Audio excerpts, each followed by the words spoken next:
ہے، جن کی من پسند چیز کسی مصلحت سے لے لیتا ہے، جن سے قربانی لیتا ہے، ان کے قیمتی رشتوں کی، جذبوں کی، لوگوں کی، کیونکہ اللہ جب کسی کا دل توڑ کر جوڑتا ہے تو اس میں سے دنیا کی محبت نکال دیتا ہے، اور پھر پتہ ہے اس دل میں کیا رہ جاتا ہے، فقط اللہ کی محبت۔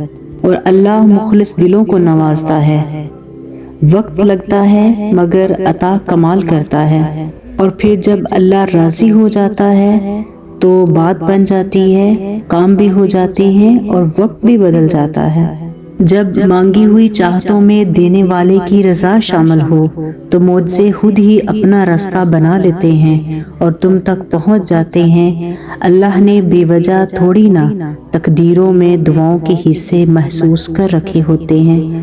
اللہ کوئی بھی کہانی ادھوری نہیں رکھتا، بس انداز مختلف ہوتا ہے، مگر وہ ہر قصے کو پورا کرتا ہے۔ کوئی بھی جگہ خالی ہمیشہ نہیں رہتی، اللہ اسے کسی نہ کسی بہتر چیز سے بھر دیتا ہے۔ تو اپنے دل میں یہ یقین بٹھا لو کہ جو نہیں ملا اس میں بہتری تھی، لیکن جو اب ملے گا وہ تمہارے ماضی کا ہر غم مٹا دے گا، ہر تکلیف پر خوشیوں کی مرہم لگا دے گا۔ آپ کے پاس ایک بے حد قیمتی شے ہے جسے اگر پورے دل سے اپنی ہستی بستی میں بسا کر عمل میں لائیں تو یقین جانیں کہ معجزے رونما ہوں گے، زندگیاں بدل جائیں گی، مصیبتیں ٹل جائیں گی، طوفانوں کے راستے بدل جائیں گے، کہکشاؤں سے راستے نکل آئیں گے۔ یہ قیمتی شے ہر دل میں دھڑکتی ہے، ہر روح میں بستی ہے۔ یہ آپ کی دعا ہے۔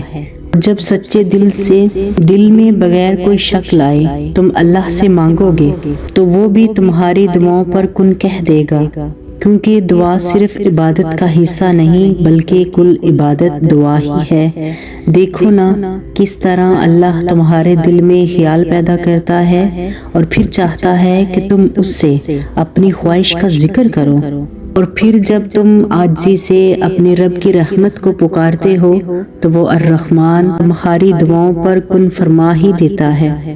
اللہ صرف تمہارے راستوں کو موڑتا ہے، تمہاری دعاؤں کو نہیں۔ وہ تمہیں اپنے طریقے سے تمہاری من پسند منزل تک لاتا ہے، اور جو کہانی تہجد تک پہنچ جاتی ہے پھر وہ کبھی ادھوری نہیں رہتی۔ چاہت سے نصیب تک کا جو فاصلہ ہے وہ بس ایک دعا ہے۔ تہجد میں بہنے والا ہر آنسو اللہ سے کن کہنے کی سفارش کرتا ہے، اور جب اللہ کن کہہ دے تو کون ہے جو تمہاری دعاؤں کی قبولیت میں رکاوٹ بن سکے؟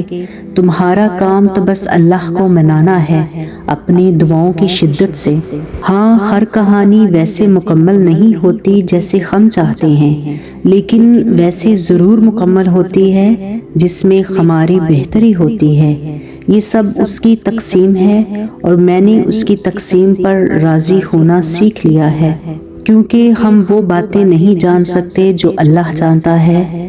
نگاہیں اس کا احاطہ نہیں کر سکتی، اور وہ سب نگاہوں کا احاطہ کیے ہوئے ہے، اور وہ بڑا ہی باریک بین اور بڑا باخبر ہے۔ ہمارا مسئلہ یہی ہے کہ ہم انتظار نہیں کرتے اور بے سکون ہو جاتے ہیں، حالانکہ قرآن میں اللہ نے خود فرمایا ہے کہ ہر خبر کی واقعہ ہونے کا وقت مقرر ہے اور تم عنقریب جان لو گے۔ دل میں رہنے والا رب دل میں اترتی دعائیں بھی جانتا ہے، وہ ملنے کے خود راستے بھی دکھاتا ہے۔ تو تم مانگنے کی ترکیبیں سوچ لیتے ہو، وہ تمہیں خود جھولی پھیلانا سکھاتا ہے۔ تبھی تو تم جان پاتے ہو کہ معجزے بھی ہوتے ہیں، تبھی وہ تمہاری زبان پر کن کی طلب لایا ہے۔ میرا رب تو وہ ہے جس نے اظہار محبت کے لیے اپنے بندے کی تعریف میں سارا قرآن لکھ دیا اور فرمایا کہ جس نے میرے محبوب سے محبت کی اس نے مجھ سے محبت کی۔ ہاں، میری محبت تو ان کی خاک کے برابر بھی نہیں، لیکن میں اتنا ضرور جانتی ہوں کہ وہ محبت جسے پاکیزہ لفظ کی لاج رکھنا جانتا ہے، اس کی بادشاہت، اس کی چاہت، اس کی محبت دنیا کی باتوں سے بہت پرے ہے۔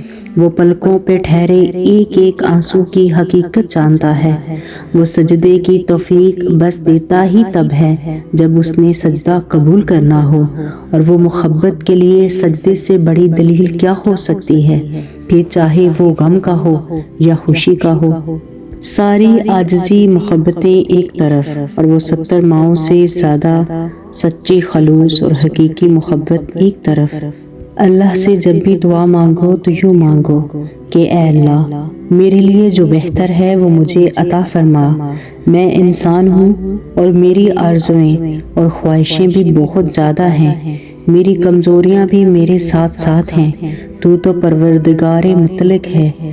میں بہت دست بستہ انداز میں عرض کرتی ہوں کہ مجھے کچھ ایسی چیز عطا فرما جو مجھے بھی پسند آئے اور میرے ارد گرد رہنے والوں کو بھی، اور جس میں تیری صرف رحمت شامل ہو۔ آمین ثم آمین۔ اگر ویڈیو اچھی لگے تو کائنڈلی چینل کو سبسکرائب کر لیں، لائک اور شیئر کرنا مت بھولیں۔ جزاک اللہ۔